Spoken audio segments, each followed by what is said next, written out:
Baba yetu mwema, rafiki yetu unayetujali, unayetupenda, unayetupigania, ninakushukuru sana kwa ajili ya siku nyingine.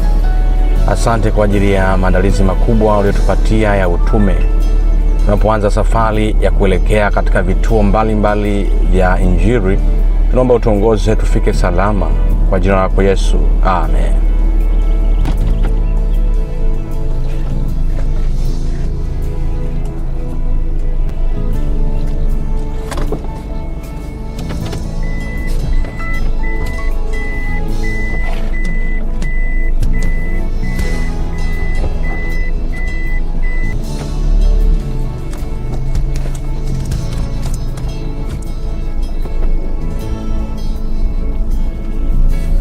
Katika dunia hii iliyojaa dhambi na machafuko yake, nimekuwa nikiona mambo makubwa sana ambayo wanadamu wengi kwa kushindwa kuwa wastahimilivu wanakosa ile nguvu ya kumwomba Mungu awasaidie kufanikisha utume ulioko mbele yao.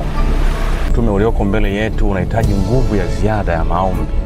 Pasipo maombi hatuwezi jambo lolote kabisa.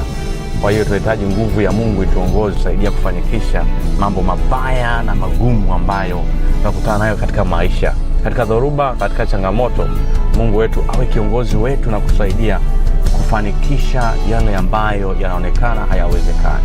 Tunaweza yote katika yeye atutie nguvu.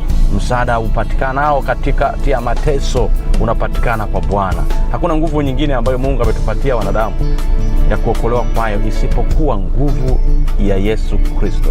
Nikutie moyo utakapopitia dhoruba, shida, mwambie Yesu, nimejitoa kwako, nisaidie kufanikisha yale ambayo yameshindikana.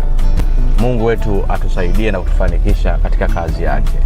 Moja ya njia ambayo Mungu huwa anaitumia ili kuweza kuwarejesha watu wake zizini mwake, huwa anatumia majanga, majaribu. Wanasema majaribu ni vitendea kazi vya Mungu vya kutusaidia kufikia ukamilifu wa neema yake iokoayo. Unapokutana na changamoto na majaribu, usiogope, kwa sababu ni sehemu ya uponyaji wa maisha yetu. Maumivu yoyote, hakuna jambo lolote ambalo utalifanya kwenye maisha yako alafu Mungu akaliacha hivi hivi. Bwana yuko pamoja nasi. Lazima tumshukuru kwa kila jambo na hatua tunayoipiga. Yeye yuko tayari kutusaidia na kutuongoza katika kila dhoruba tunayopitia katika maisha yetu. Kwa hiyo usiogope unapokutana na dhiki, kwa sababu dhiki ni msasa wa kutusaidia kufikia viwango vikubwa vya ukamilifu kwa jina lako Yesu. Amen. Mungu wetu atusaidie na kutufanikisha katika kazi yake.